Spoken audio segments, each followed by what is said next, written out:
The Rotring Art Pen. This is one of my first fountain pens that I have owned in the style of desk fountain pen, or also called feather fountain pen, as I've seen in a few other places.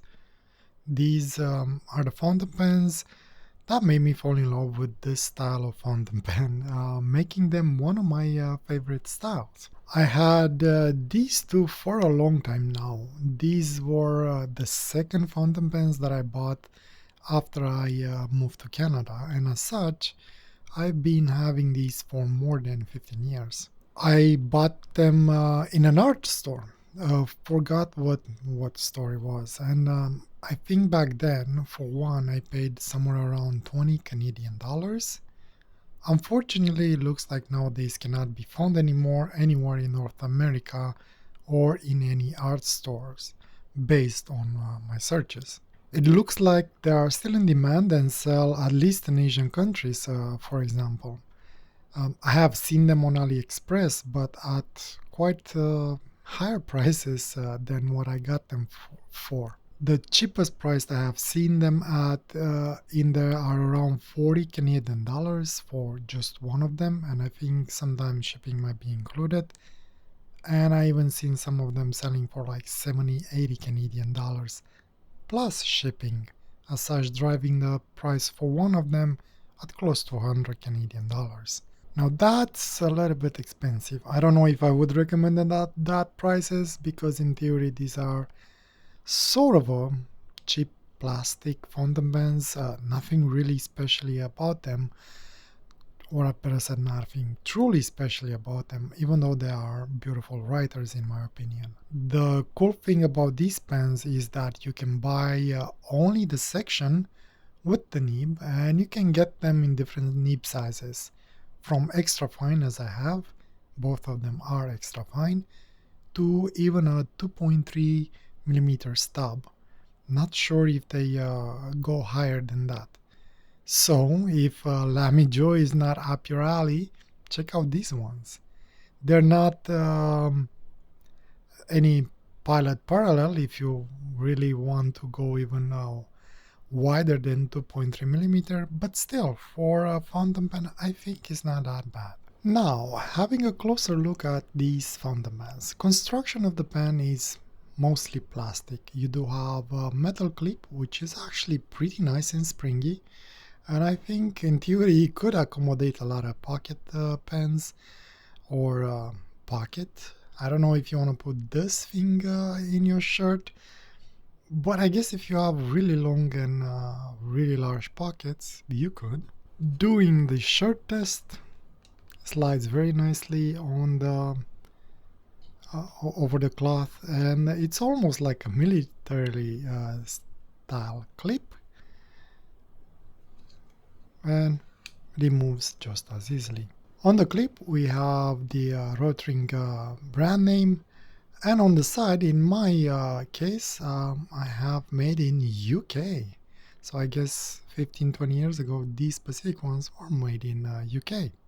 I'm not sure if they're made anywhere else. If you do know, let me know please in the comments below. On top of the finial we will kind of have the nib size. A little bit odd, since you can buy basically the sections and you replace them, and I guess you could have a mismatched cap now if you put a 2.3 millimeter stub on it, but your cap will still extra fine, which is a little bit odd.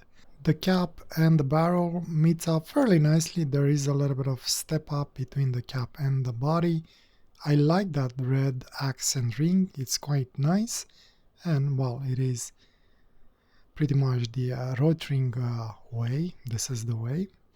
And then we have again Rotring brand name, pretty cool logo for the R pen. And again, like any these fountain pens, they taper down to a point, and the barrel is quite long, making it a very, at least in my opinion, making it a very comfortable writing and a beautiful sketcher, I would say. And I do like the white end at the barrel, or finial basically. The cap, it's a pull push cap, works very nice, very clicky, I would say, and over 15 years this thing still worked just fine. There was a time when I used to carry this with me at work and use them every day. Once you remove the cap, you will be greeted by a very nice ridged section, very lengthy. I like it. I can definitely get all my fingers on that section and use it like this. However, if you need to move your hand around, it's perfectly fine. Very little step up between section and barrel. A little bit maybe sharp, but not sharp in a way you're gonna cut your fingers in it. Just sharp enough to sort of a grip on it, I guess. I don't find it uncomfortable, and I guess depending on your hand position, it might bother you, but considering this is a very long section, I see very little problems with that tiny step up. The nibs are quite beautiful as well. I mean, they're very simple, very German, I guess you could say. It is shaped wise like a Lamy fountain pen. However, it doesn't have those ears that slides around the feed.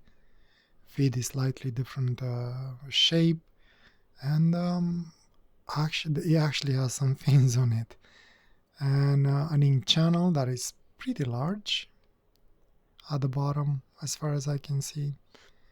I never tried to attempt to remove these nibs. I always consider them not non-removable because you can buy the sections in order to change your nib.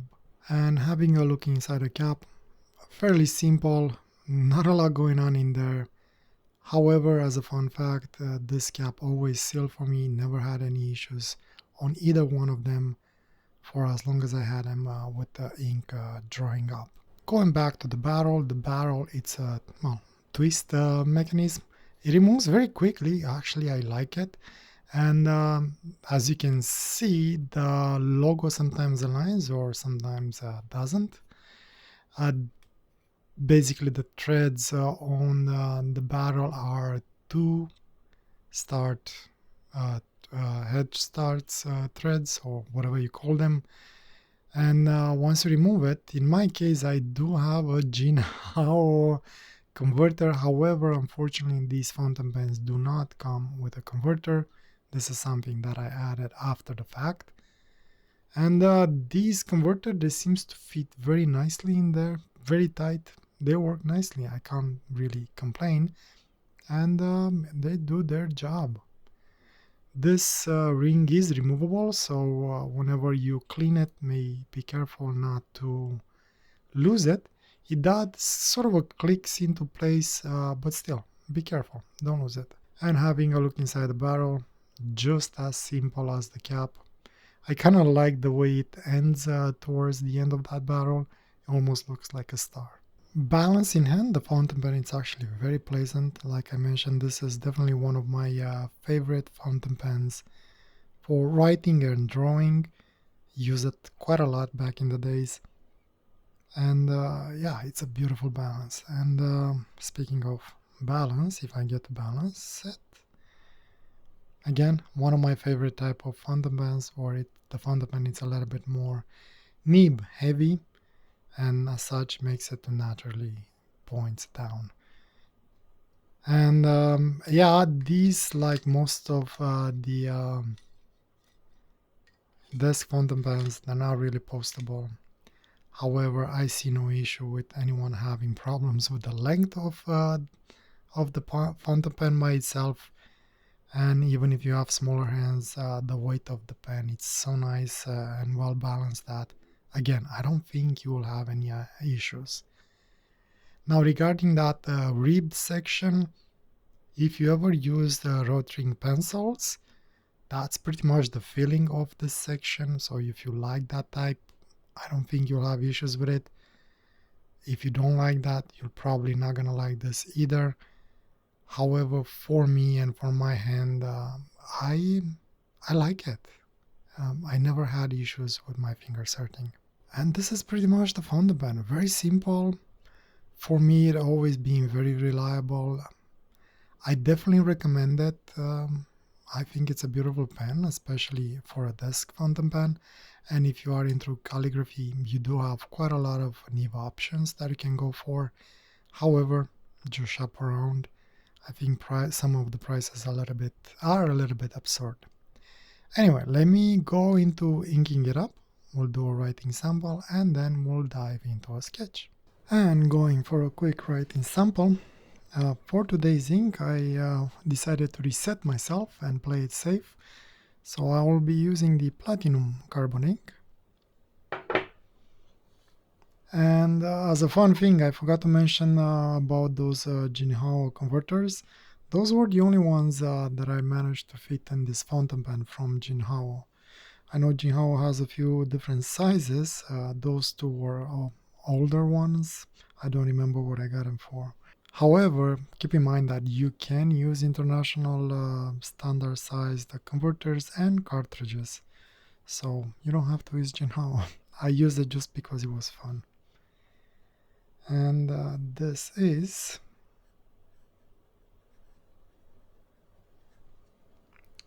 Rotring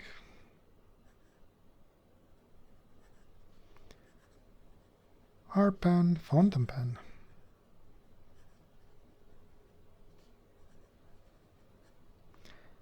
The flow on this specific pen, it's extremely good, maybe too good, I would say.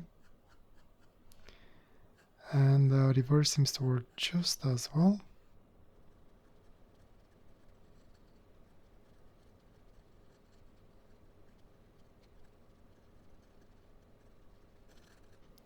Alright, so the nib flow, it's actually pretty good.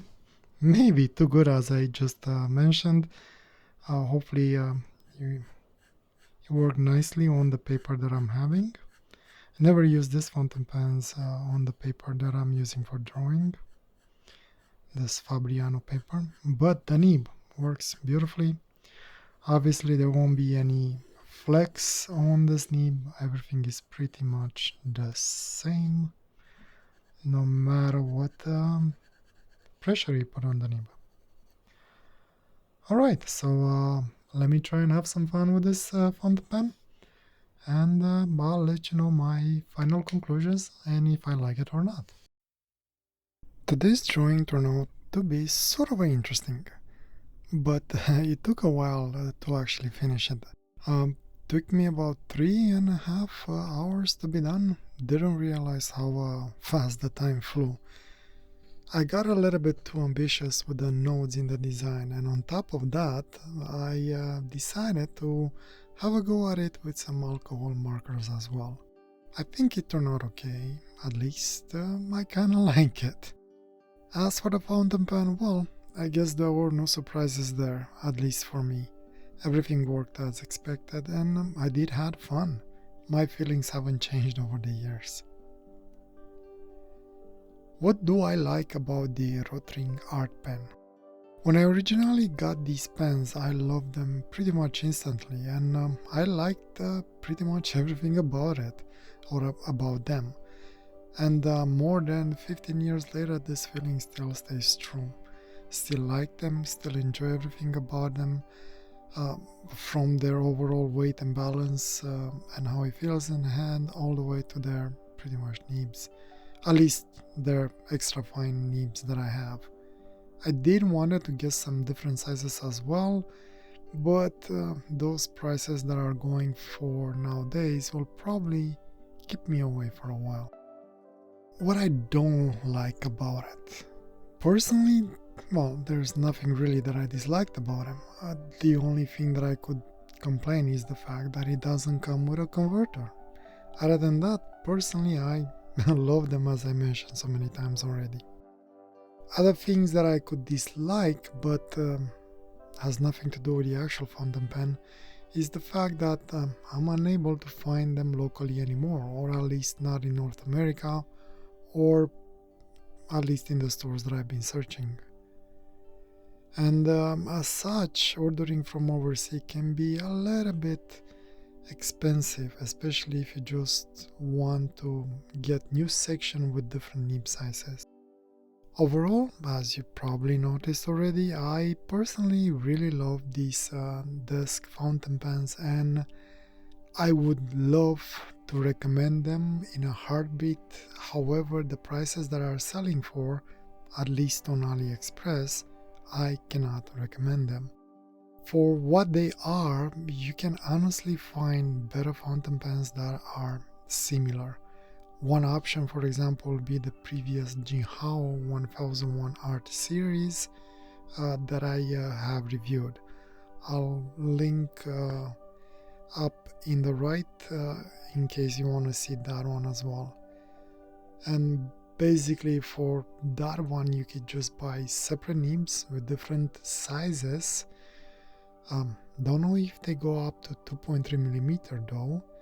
However, for the price of that fountain pen and buying a couple of nibs that will fit it, you will still end up paying way less than what you buy one of these rotring pens for just one nib basically. And quality wise, honestly, as it comes to plastics that are made of, they're kind of similar. Not a huge difference between them. Anyway, it's definitely an interesting option, and if you think it's worth for you, do get it. In the end, definitely is your decision. Don't let me persuade you otherwise. And I guess this is another wrap, and I will see you next time. If you have any other questions, please leave a comment below, and I will try to get to it as soon as I can. Thank you for joining me today, and I wish you all the best and a wonderful day or night, wherever you are. Take care. Bye.